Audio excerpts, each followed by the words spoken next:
ఒకరోజు విశ్వామిత్రుడు రామ లక్ష్మణులతో పడవ ఎక్కి నదిని దాటుతున్నప్పుడు పడవ నది మధ్యకి వచ్చేటప్పటికి నీటిలోంచి ఒక ధ్వని వినిపించింది.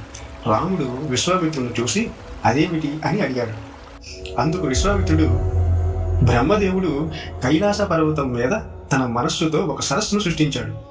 మనస్సంబంధం వలన ఆ సరస్సుకి మానస సరోవరం అని పేరు వచ్చింది.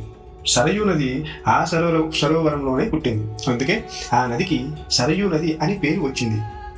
గంగా తలం కంటే సరయూ తలం ఎత్తుగా ఉంటుంది. సరయూ నది ఎత్తు నుంచి గంగలోకి పడుతుంది. అందుకే ఆ శబ్దం పుడుతుంది. ఇది పూజించదగినది, నమస్కారం చేయండి అని చెప్పాడు. ఆ తర్వాత పడవ దక్షిణం ఒడ్డుకు చేరింది. ఒడ్డు ఎక్కేటప్పటికీ భయంకరమైన అరణ్యం కనిపించింది. ఆ వనంలో కీచురాళ్ళు చెవులు బద్దలయ్యేటట్టు కూస్తున్నాయి. కుక్కలు, భయంకర మృగాలు అరుస్తున్నాయి. సింహాలు, పెద్ద పులులు, ఏనుగులు విచ్చలవిడిగా తిరుగుతున్నాయి. జన సంచారమే లేని ఆ అరణ్యాన్ని ఏమంటారు అని అడిగాడు రాముడు. అందుకు విశ్వామిత్రుడు, ఈ ప్రదేశం అంతా మలద, కరుష దేశాలకు సంబంధించింది. ఒకప్పుడు ఈ దేశాలు ధనధాన్య సమృద్ధాలై దేవలోకంలాగా ఉండేవి.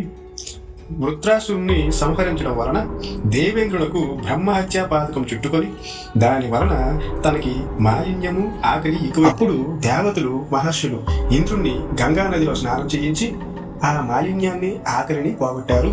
ఆ స్నానం చేయించిన ప్రదేశమే ఇది. తరువాత ఈ దేశాలు రెండు చాలా కాలం వరకు జన సంకీర్ణాలు, ధనధాన్యాలతో సమృద్ధిగా ఉండేది. కాలం ఇలా గడుస్తూ ఉండగా దురదృష్టం ప్రకారం తాటక అనే యక్షురాలు ఇక్కడ ప్రవేశించింది. ఈ తాటక కామరూపిణి. పుట్టుకలోనే తనకి 1000 ఏనుగుల బలం ఏర్పడింది. దీనికి తోడు తను సుందూపసుందులలో ఒకడైన సుందుని భార్య. తన కొడుకే మారీచుడనే రాక్షసుడు. ఇతను పరాక్రమంలో దేవేంద్రుడితో సమానం. భయంకరకారకుడైన ఆ మారీచుడు ఈ దేశాలలో ఉన్న ప్రజలను బాధించడం మొదలుపెట్టాడు. ఊళ్ళని నాశనం చేశాడు. దుష్టచారిణి అయిన ఆ తాటక ఇక్కడికి 1.5 ఆమడాల దూరాన మార్గానికి అడ్డంగా నివసించి ఉంది. మనం ఇప్పుడు ఆ మార్గానే వెళ్ళాలి. ఆ తాటకను రాముడే సంహరించాలి అని చెప్పాడు. అందుకు రాముడు, యక్షుడు బలహీనుడు కదా, మరి ఆడది అయిన తాటక 1000 ఏనుగుల బలం కలది ఎలా అయ్యింది అని అడిగాడు. అందుకు విశ్వామిత్రుడు, వరప్రసాదం వలన తాటక అంత బలవంతురాలయ్యింది. ఒకప్పుడు సాంకేతుడనే ఒక గొప్ప యక్షుడు ఉండేవాడు. అతను చాలా బలవంతుడు. సంతానం కోసం అతను శుభాచారుడై అతి నిష్ఠతో తపస్సు చేశాడు. బ్రహ్మ సంతోషించి సాక్షాత్కరించి కొడుకునివ్వకుండా కూతుర్నిచ్చాడు.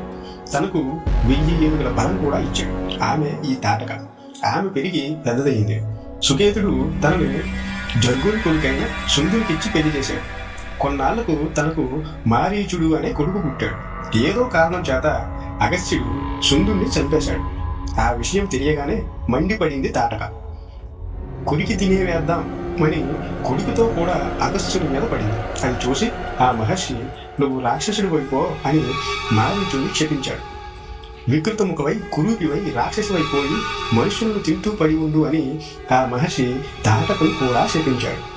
ఆ శాపం వలన కసి పెంచుకొని ఆ తాటక ఆ మహర్షికి స్వస్థలం అయిన ఈ దేశం నాశనం చేస్తుంది. అందుకు రాముడు, నా తండ్రి మాట నిలబెట్టడానికి మీ ఆజ్ఞను అనుసరించి ఈ అరణ్యానికి మరలా శోభ తేవడానికి నేను తాటకను సంహరిస్తాను అని చెప్పాడు. ధనస్సు ఎక్కుపెట్టి దిక్కులు బద్దలయ్యేటట్టు నారి మ్రోగించాడు. ఆ ధ్వని విని తాటక వనంలో ఉన్న వాళ్ళందరూ ఉలిక్కిపడ్డారు. తాటక క్రోధం వహించి ఆ ధ్వని వచ్చిన దిక్కుకు పరిగెత్తింది.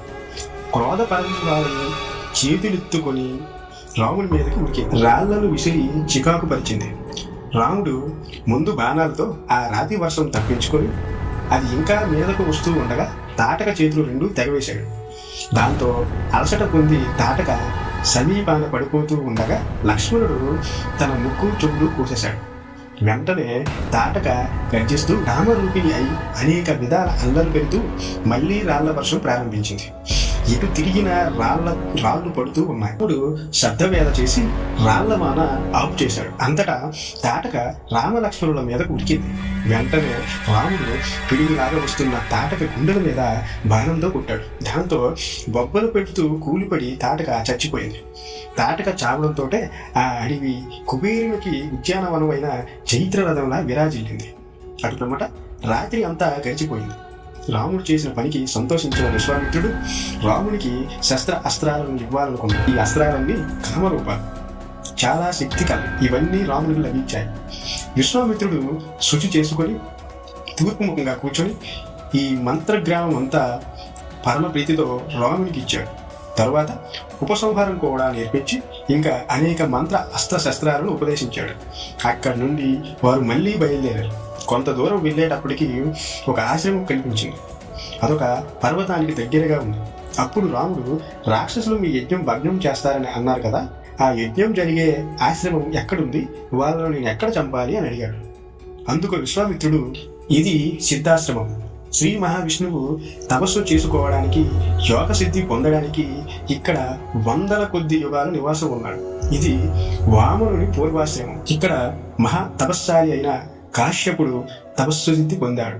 మహావిష్ణువు ఇక్కడ తపస్సు చేస్తూ ఉండినప్పుడు విరోచనుని కొడుకైన బలిచక్రవర్తి ఇంద్రునితో కూడా దేవతలందరినీ జయించి త్రిలోకాల యందు ప్రఖ్యాతి పొంది మంత్రులను నియమించి స్వర్గరాజ్యం పరిపాలించాడు.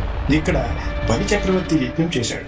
మహావిష్ణువు పొట్టివాడే వామనావతారం ఎత్తి బలిచక్రవర్తి దగ్గరికి వెళ్ళి 3 అడుగుల నేల అడిగి లోకాలన్నీ ఆక్రమించి బలిని అణిచివేసి స్వర్గం మళ్ళీ ఇంద్రునికి ఇచ్చాడు. ఆ వామన అవతారంలో విష్ణుమూర్తి ఇక్కడే ఉండేవాడు. ఇక్కడ ఉంటే శ్రమ అనేదే ఉండదు. యజ్ఞం విఘ్నం చేయడానికి రాక్షసులు ఇక్కడికి వస్తున్నారు.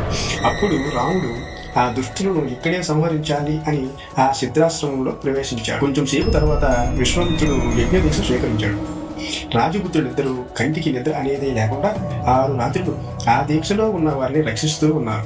ఇలా యజ్ఞం జరుగుతూ ఉండగా ఆకాశాన భయంకరమైన గొప్ప ధ్వని పుట్టింది.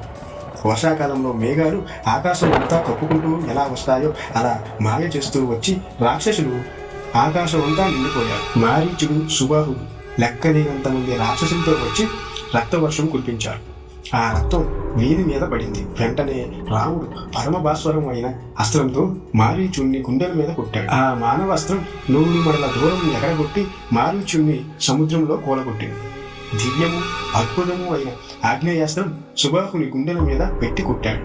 వాయు అస్త్రంతో కొట్టి తక్కిన వాళ్ళందరినీ కూడా నాశనం చేసి రాముడు మునులకు సంతోషం కలిగించాడు. అటు పిమ్మట యజ్ఞం పూర్తయింది.